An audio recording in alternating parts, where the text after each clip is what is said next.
Good afternoon, and welcome to our webinar series, Tedstrom Talks. This is the 10th in a series of webinars that we are producing to give our clients, business associates, friends and family pertinent and important information on COVID-19 and other interesting and timely topics.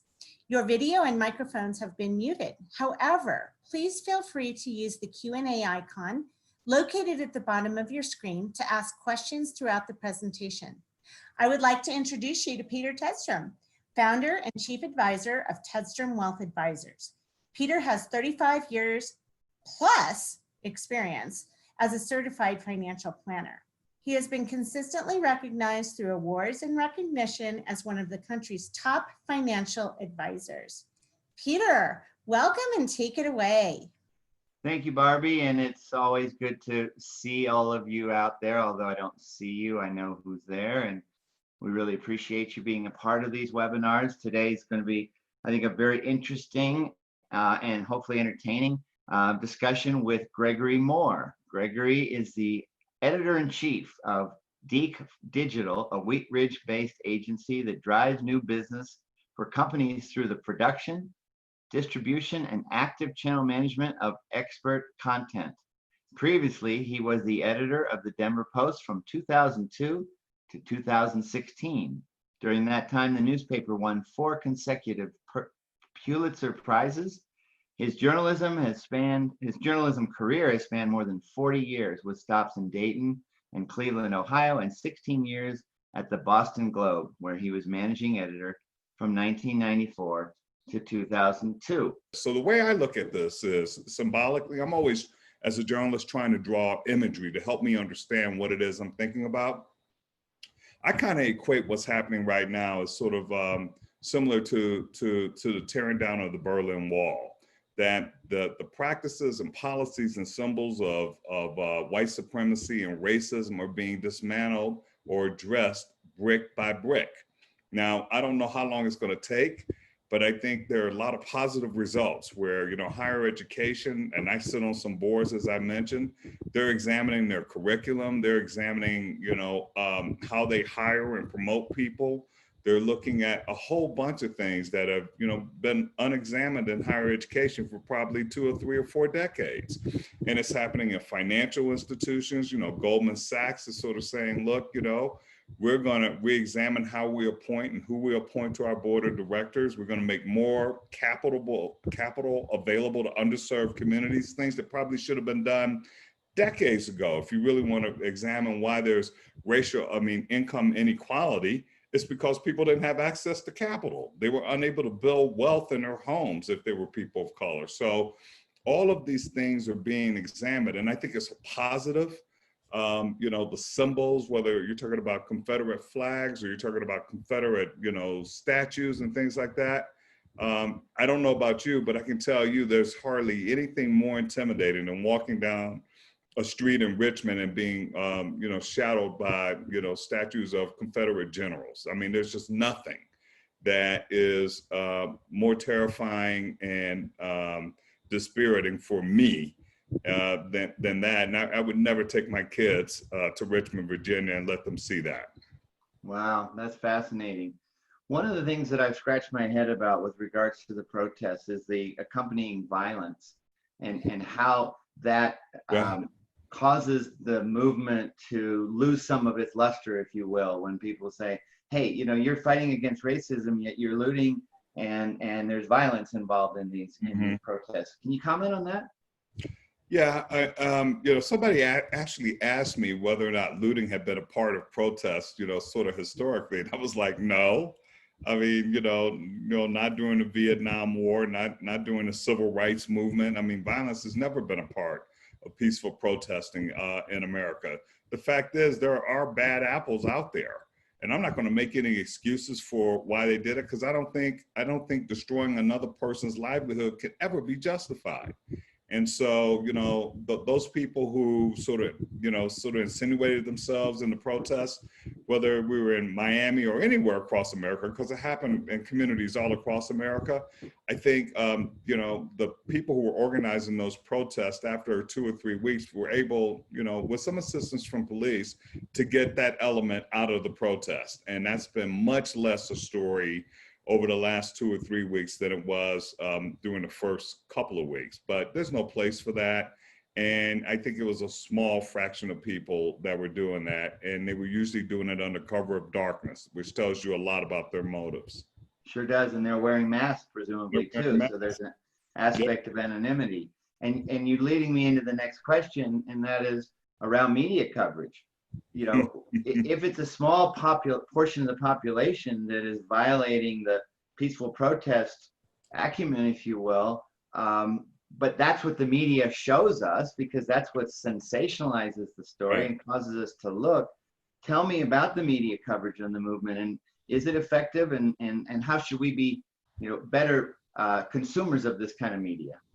I think in the beginning it was not very good because it's easy to cover, violence, people picking up tear gas canisters and throwing rocks at police and throwing bottles and chairs through windows and stealing televisions, but it's a distortion, just like covering crime. When I was the editor of the newspaper, I used to say, look, if we're going to put every crime on the front page, that's a distortion. Most people don't live in the neighborhoods where they live in because, they think they're crime infested. They actually think they're pretty safe places, and it's a good place to raise kids. And so we have to have an overall approach that talks about the quality of life and why people live in Denver and Colorado, and not have it overshadowed by distortions by putting every crime and treating them all the same on the front page or on our, section fronts. So we made an effort to be more balanced and more inclusive in our coverage. And I think for the media covering the protests, they got to that point as well.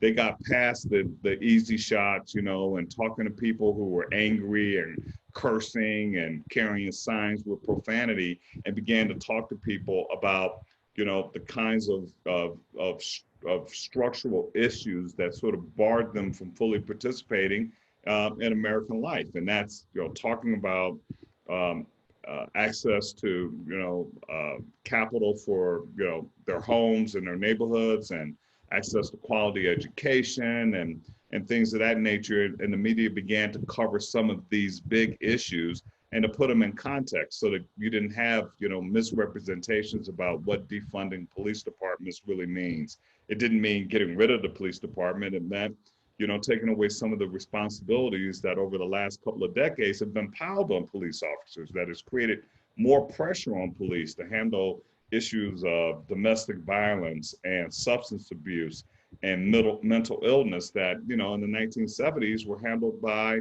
social service agencies and community-based organizations. And that's taking away some of those responsibilities and putting them back in communities where they belong. Interesting. Thank you. We've got a question here. Short of protesting, what are the steps we can take as individuals to help stop racism? That's a really great question. There's a book by Dr. Ibram Kendi, which is, on the bestseller list now, called How to Be an Anti-Racist.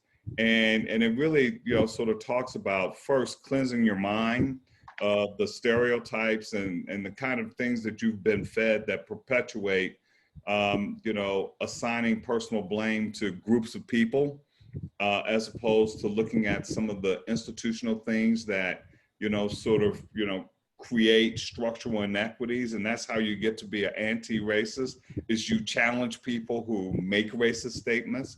You challenge people, who, treat people differently because of their color, that you don't accept that, but because accepting that makes you a part of the problem. So challenging that wherever you see it, wherever you hear it, whether that's at the Thanksgiving dinner table or wherever, is really important. It's really important.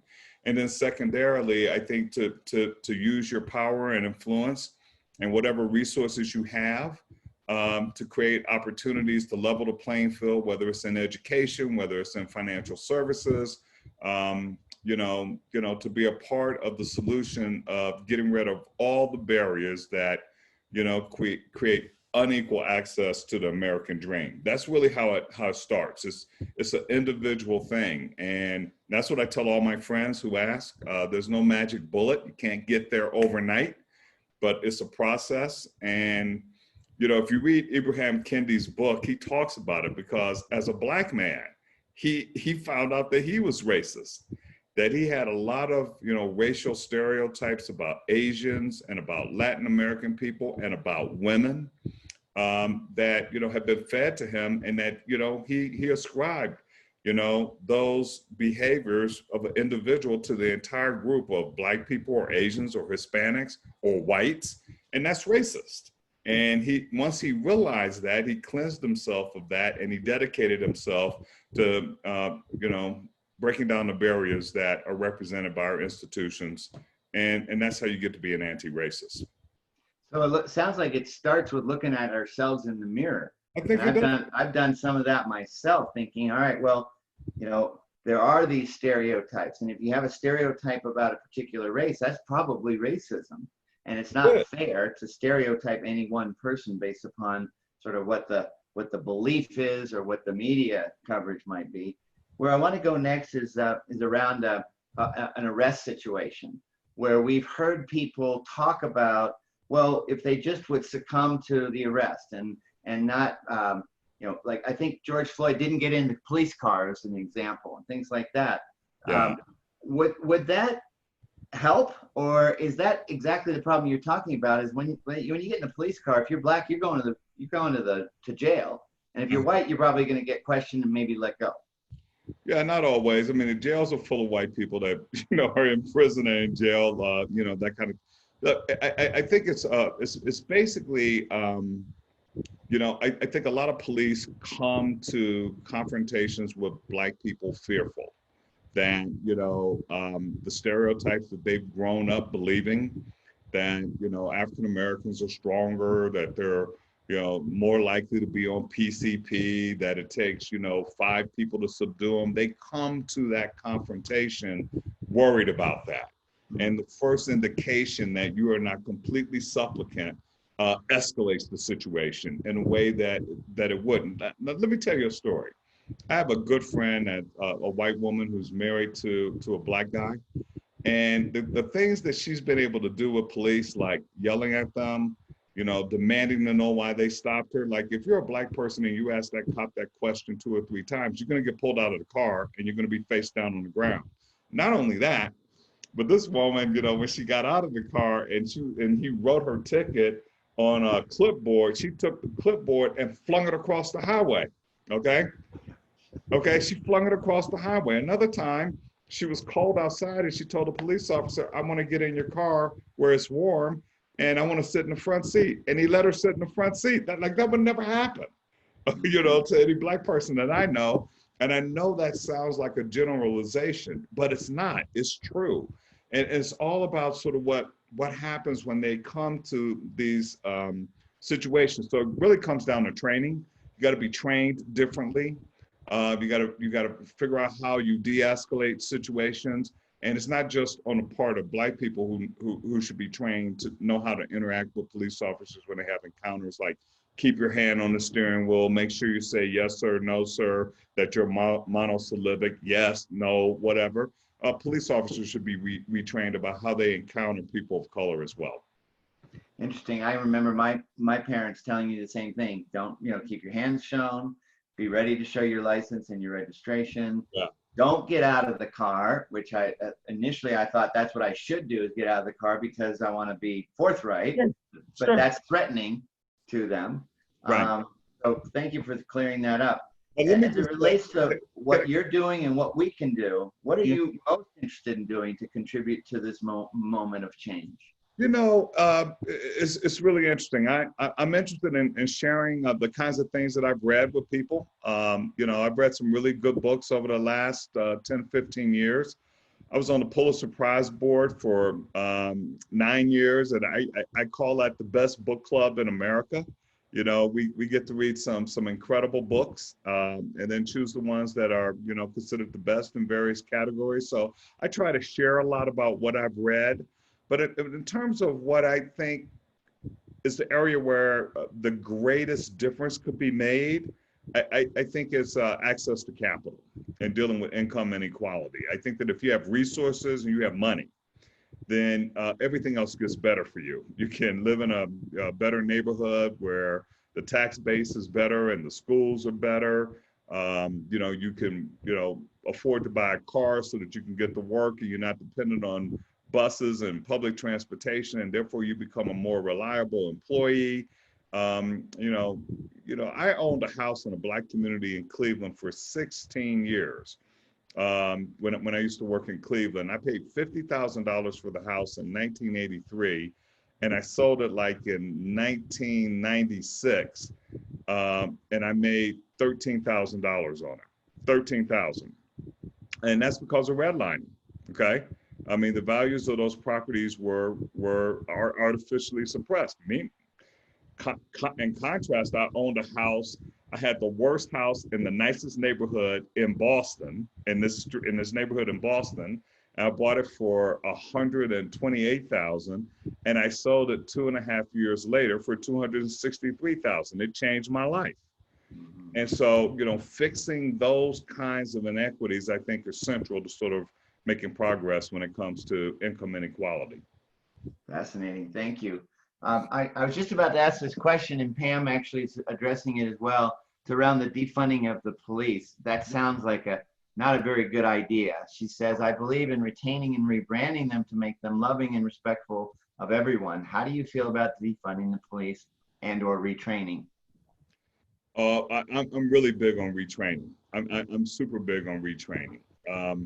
I think that the training that police officers have had is really a relic of, going back to the 20s and 30s or even beyond that. So there's not been, there is actually a manual that was out. I wish I could remember the name of it. It's called the Peter something, but there was a manual that talked about how police officers should be retrained that was put out like in the late 1970s, and it's been sitting on shelves for 2 or 3 decades. There are a lot of police officers out there that know how to reform the police departments, how to train them to de-escalate and, that kind of stuff. One of the most important things is that I think that police officers should have to live in the communities where they work. And in a lot of cities, that's called the residency requirement. It's actually opposed by a lot of public service employees, but I think that is critical to sort of getting the relationship right, the community policing aspect of this right. In terms of defunding police, it's what I said before. As more and more social services like mental health services and substance abuse services were defunded and shut down, those responsibilities increasingly were put on police officers. So, you see police officers responding to bears in a tree. Like, why is a police officer responding to that? Why is a police officer responding to somebody who's passed out on the sidewalk? Why are they doing that? It's because there's nobody else to do it. And so all those responsibilities have been piled on police officers. And I think what defunding the police departments mean is we're going to take that money that had been sort of reallocated to police and put it back in mental health services that are community-based, put it into alcohol treatment programs so that they're the ones that respond to the passed out drunk on the street. If there's a bear or a wild dog in a backyard, it's the police department's responding to that. They're going to have, animal dog catchers respond to that. So that's what defunding the police really means. And I'm all for that because I think they should be focused on patrolling neighborhoods, getting to know the people in the community, building up relationships so that when something does happen, instead of, people refusing to talk to the police, they actually talk to him because they go, I know Peter, I see him, I know him. That'll make a big difference. Interesting. Kind of interesting. I'm just thinking about the dog catcher, and if he's got to catch the bear, he needs to do some retraining as well. This one is from James. He says $20 trillion spent on the war on poverty, but same issues persist. What is a better way to access capital than the current systems of government support? I don't think well, first of all, I do think that the war on poverty, made a big difference in a lot of lives of people. I mean, there were parts of this country that didn't have running water, didn't have electricity. Those things changed. And that wasn't in like poor Black communities. That was in West Virginia. That was in the deep South. So I think there were some benefits of those programs, but I'm not talking about government. I think, government assistance is the way to build wealth. I don't think that's ever been a path to building wealth. I'm talking about getting loans, getting favorable terms, just like white people get, okay, who know their banker or what have you. Having access to capital so you can build businesses, having access to capital so that you can fix up your house, so that it can, retain its value, things of that nature. Being able to sell your house in a neighborhood that's not redlined, where the value of it increases every year at a reasonable rate, so that you can move up and buy a bigger house in a better neighborhood and build wealth, so that you're passing wealth on to your kids and not debt. So yeah, that's what I'm talking about. All right, well, thank you. This is an Hopefully interesting that one. helps. Yeah, thank you, yes. So what would you say to those who categorize racism as a political issue? Wow, that's such a great question. I would say it probably is a political issue in some ways. Again, I'm relying a lot on this Ibrahim Kendi book, and one of the things that's so great about the book is the amount of research that he's done. But racism is a construct that's only been around for 600 years. It's only been around for 600 years. It hasn't been around since the beginning of time. And one of the things that people tend to think is that, what can I do about it? I mean, it's just a part of, life. Well, no, it's not. It's not. It didn't exist, until like the 1400s or something like that. So it is something that can be fixed. It takes, political will and courage. It takes being vulnerable and being honest. And, certainly, a lot of our political system was sort of built on dividing people based on color and racism and things like that. So yeah, certainly it's political. It was a construct that sort of justified dehumanizing a certain group of people so that you could build wealth off of them. And that's honest. I mean, we have to be honest about, how this country was built. And what was lost. I mean, if you are a slave for 400 years and you're not allowed to build any wealth, you're not allowed to own anything, and your labor is used to make someone else wealthy, that's a problem. And you wonder why, the wealth gap between whites and blacks are like, tens of thousands of dollars. That's why. I mean, there was no wealth to be handed down, post-emancipation. There was no wealth to be handed down, only debt. And so, we have to fix that. And I think what it takes is we have to be honest about it. And I do think that partly that is a political issue. So that's a really good question that I hadn't really quite thought about, but good question. Yeah, I thought so too. Dave says, did you happen to read Reggie Waters' op-ed piece in the Post? He compared blacks and whites to two dog breeds. Reggie Rivers or Reggie Waters? It's probably Reggie Rivers. He does say Waters, but I think he means Rivers. I think it might be Reggie Rivers. You know what? I did not read. I did not read that. I think that's a really unfortunate comparison, because I think what genealogy and what the genome tells us is that, blacks and whites are of the same race. They're the same. I mean, they have different melanin, but they're essentially the same. It's not the same as being a German Shepherd and a Chihuahua. So that's a very unfortunate comparison.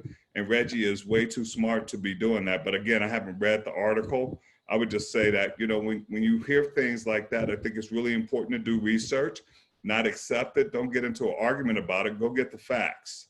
Yeah. And I agree. I remember seeing the title of the op-ed piece, and I don't think I ever read it. So I'm curious. I think I'll go back and I will go back and read it too. read his message. So Carrie says, what advice would you provide to help all of us do a better job of representing and amplifying diverse voices in our work and our personal lives? Wow. You know, that's such a great question. So to amplify voices in our personal life or whatever, I'm gonna give you two examples. So my daughters, these are my biological daughters. We put them in the Chinese language program when they were in preschool. So they speak fluent Chinese. They've been to China, all that. And so we had a couple of Chinese boys come to stay with us in an exchange program. And, you know, my daughters then were probably like about 8 and 10, and they just talked away. I mean, just talked away in the car. And the two Chinese boys were looking at me like, why are you listening to those girls? Because, you know, like in their country, they don't really do that, I guess. And I had to explain to them when we got to the house, like things are different here. Like we listen to them here. They get to talk here. So for the 2 weeks that you're here, you're going to have to get used to this, right? And I think we have to call it when we see it. We have to just call it when we see it. And when I was running the Denver Post, I mean, I actually noticed this in meetings because it used to happen to me when I was lower down in the organization where I would say something in a meeting and nobody would say anything. Nobody would, you know, affirm what I was saying. And then a white person would say the exact same thing like 5 minutes later. They go like, hey, Nick, that was a great idea. And so when I became the boss, I said, I'm not going to allow that. I'm not going to let that happen. And so, you know, when there were people in our meetings who might not, you know, have the right job or the right title, and they had something to say and people talked over them, I just stopped them. Excuse me, let's finish her thought. Okay, like explain what you're thinking. You have to just stop and make people sort of confront them with, you know, the kinds of things they do to ignore people, to marginalize people, and in doing so, you empower them. And it's those little things that you do every day in one-on-one situations or in small groups that gradually sort of changes the landscape. And it feels really good to do it too. Yeah, we have to be conscientious and conscious of how we live in this world and how we speak and think of others, I think is really what you're saying. Yeah. One thing that came to mind is I've heard people say, well, Black Lives Matter, yes, but so do white lives, so do all lives, so do women's lives. How do you address that question? That's such a good question. So what I've said before is, you know, Black Lives Matter is a declaration. It's just a declaration. It's like when Jesse Jackson used to say in the 1960s, I am somebody. The response isn't, we're all somebody, okay? I am somebody is a declaration. When the garbage men in Memphis, and I've asked people this all the time, do you remember what the signs were that the garbage men were carrying that Martin Luther King died for? Martin Luther King was in Memphis to protest with them. What was the sign that they were carrying? I am a man. The response isn't we're all men. It's a declaration. It's screaming for, you know, recognition that I matter. And look, I've said this to a bunch of people. Black lives have really never mattered in this country, not since the first dead slave was thrown overboard in the ship as a ship was moving from Europe to the United States, okay? Black lives have never mattered. It's just a declaration. And I find that when people, you know, respond with all lives matter or white lives matter, it's like it's like denigrating, it's disregarding, you know, a scream for I matter. It's just a declaration. And I think it's important to just say, you know what, I hear you.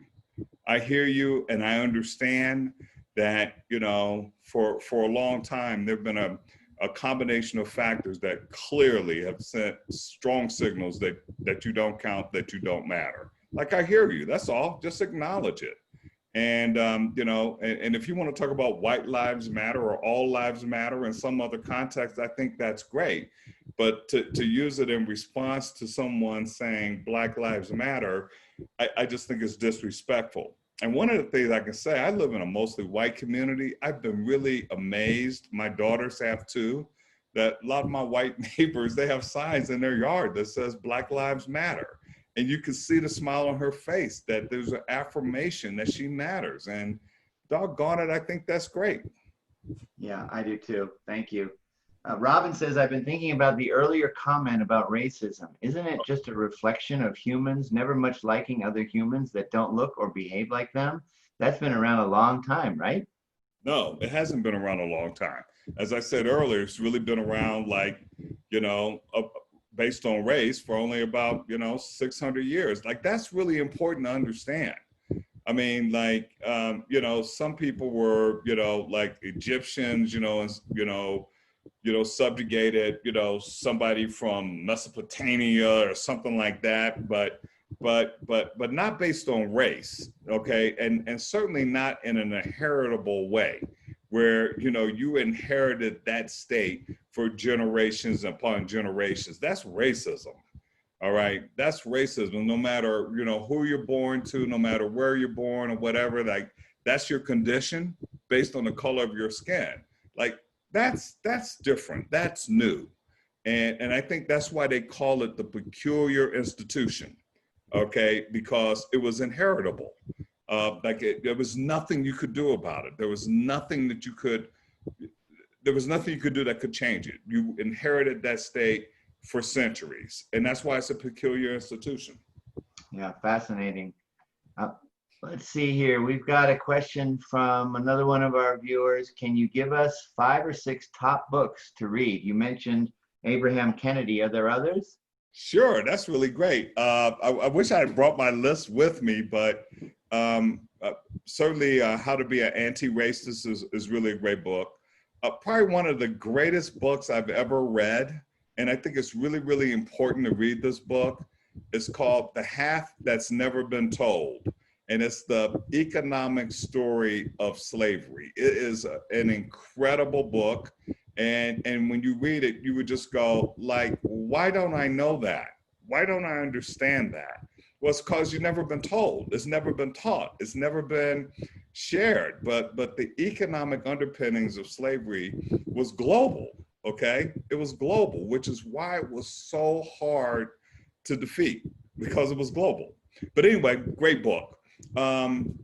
Another book that I've read that's really good is it's called you know what? I tell you what I'm going to do. I will put together a list of 5 or 6 books. I'll send it to Barbara and Peter, and he can share it with everybody. Is there a way for you to share it with everybody? Absolutely. We know who's participated, and we'll get that out. I was going to suggest that. That's what I'll do, rather than take up the time trying to think off the top of my head. But that'd be great. Plus, they'll have that record then. They wanted to make notes on that. I will do that. I got another question here. I know you've been moderating panels and doing gatherings like these in the weeks since your column was published. What question do you get asked most often, and did we already ask it? That's a really great question. The question I get asked the most is, what do you want? Okay. And I was like, it's not about what I want, but since you asked the question, what I want is a real reckoning about the history of this country. And people can disagree about it, but in my reading of history over the last 15 years, I'm astounded by what I don't know about race relations and the history of slavery in this country. And a lot of people are like, look, I don't want to hear that. I don't want to hear any more about it, as if they already know about it, when in fact they don't know anything about it. And so when people ask me what I want, which is a question that I'm asked more than anything else, I want people to sort of learn their history. I want them to read and educate themselves, not give that responsibility to a friend, not give it to some news organization that reflects your point of view, but actually go out and do some work and educate yourself and then make some real decisions about what you want to do. Because I think if you understand the truth and what the facts are, then you can begin to really figure out solutions that make sense. there's always a way out of a predicament. And I think for the first time in a long time in this country, we seem ready to really come to grips with all the complexities around issues of race and denied opportunity, and the fallacies, or the of our founders. I mean, the fact that our founders were slaveholders and stuff. Look, life is complicated. People are complicated. It doesn't make Thomas Jefferson not a great man that he was a slaveholder. It makes him a flawed man, because there were other people during his time who didn't have slaves. And one of them is John Adams, okay, who was his contemporary, who died on the same day he did. So not all men of that time behaved that way. But, do I support people tearing down his statue? No, I do not. But I do think that people should understand what the facts are, educate themselves so that they can make better decisions about what they can do as individuals to change things. Wonderful. Well, thank you. That's very helpful. Carrie asked another follow-up question. She says, also, is there anyone you'd recommend we follow, like journalists? And I know you've mentioned a couple authors. Are there other journalists that we might be paying attention to right now? Wow. Was that Carrie? You said Carrie? Yeah. Wow, that's a really great question. I don't so much follow individual journalists so much as I follow news organizations. But I will tell you this: I think one of the best journalists in this country who is really, really good on female empowerment, income inequality, and racism is Nicholas Kristof at the New York Times. I think he's the best, or among the best. Kristoff? Kristoff. Excellent, thank you. Pam asks a follow-up question. What are you doing now in your career? And then she says, dash politics, question mark. And I was gonna ask that same question, because when I introduced you, I was reading off of your introduction, active channel management of expert content. What is that?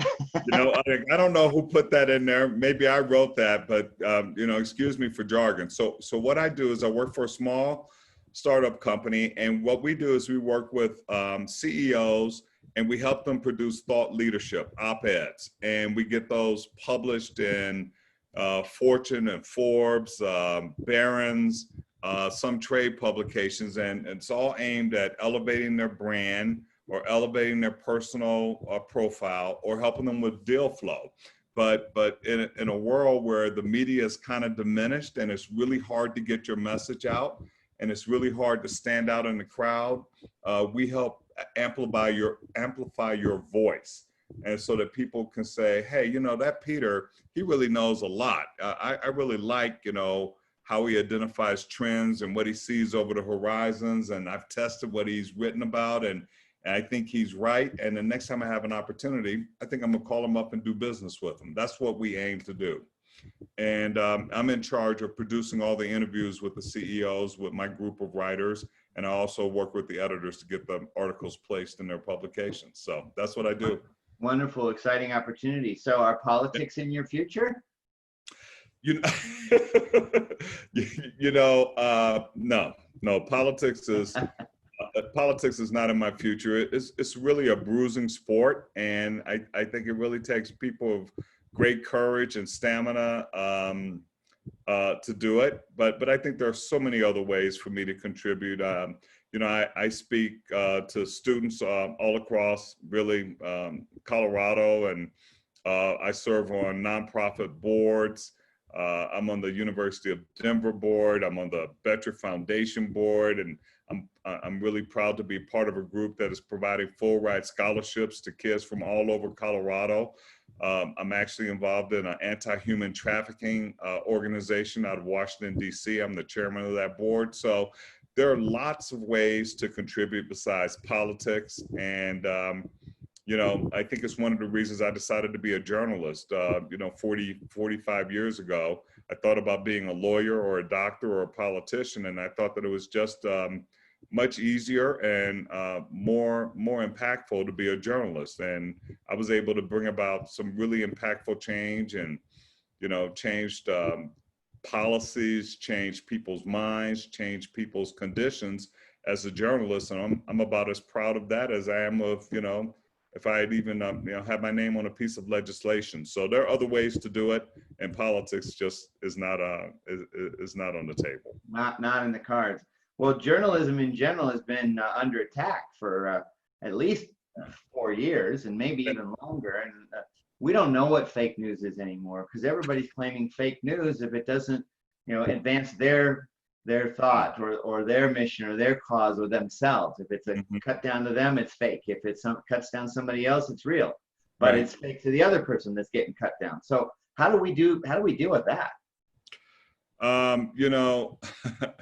I mean, first of all, I think fake news is a fake sort of construct, right? It's, it really is all aimed at making you not believe not just what you see, but I mean, not just what you read, but what you see. Like when I was growing up, it was like, you can't believe everything you hear. Later it was, you can't believe everything you read. And now it's, you can't believe everything you see, right? And so here's what I tell people. Like I said, I like to use imagery and stuff like, sugar is great. I like sugar, but too much sugar gives you diabetes, and too much, of one thing, whether it's Fox News or CNN or MSNBC, if that's the only thing you let into your brain, it's going to pollute your brain. Okay. It's going to retard your development. It's going to limit what you know about the world and the people around you. And so I think we have to take personal responsibility, just the way we take responsibility about what foods we eat, how much sugar, how much salt. We have to do the same with the kind of content that we put in our brain. And I think we should be responsible. Like, we should only trust media that over time has demonstrated that, what they produce is credible. And, the Denver Post, for example, built up the credibility that it had over 135 years. It wasn't just overnight. We didn't just show up here in Denver. It was 135 years. Somebody's great-great-grandmother read the Denver Post, and it was handed down as a trusted source, to the current generation. And so I think that trust has to be earned, and I think we have to be deliberate and intentional about the sources of information that we get. So I tend to read The Guardian, which I think offers a real unique view of coverage of the United States from a British standpoint. I like The Atlantic, which I think is one of the best magazines in the country, along with The New Yorker. I do read The Economist, and I read, The Wall Street Journal, which I think gives you a really good sort of balanced view of the business world and some conservative thought. Fantastic. Well, Greg, you've done some really amazing things in your career. I'm getting some quite glowing responses and comments. I have one here that says, what a great role model he is. He should get into politics. We need people like you. You've been an inspiration to me. I imagine many of our listeners feel the same. Thank you so much for participating. We'll probably have you back here in a few months. Just this movement's going to change and evolve, and would love to hear your thoughts in future webinars. So again, thank you very much, Greg, for joining. Thank you so much. And I'll be sending that list of 6 books. I'm going to actually put that together right now. Thanks for inviting me. I really appreciate it. Thanks. Very good. And I think Barbie's got a slide to put up that will show what we've got coming up. In a couple of weeks, I'll be doing a presentation on the market. It's called Halftime, just an update on what we've seen in the market and what we see coming up for the market and the economy based upon all the changes that are occurring. Amy's going to do a presentation, I think, in the next month or so on women and investing. We're going to have Jane Sanders, a good friend of mine, come on and talk about the law of attraction. So stay tuned to your emails. We'd love to see you there. Anybody who wants to participate as a speaker, please let us know. We'd be happy to consider. And if you see something here that you like, that you want to pass on to others, all these webinars will be on our website for you to refer to and to direct people to if a topic like this would be of interest to them. I frankly think that this is a topic that we all should be listening to, very aware of, and making some changes in terms of how we look at the world. So again, thank you all very much. Have a great afternoon. Bye-bye.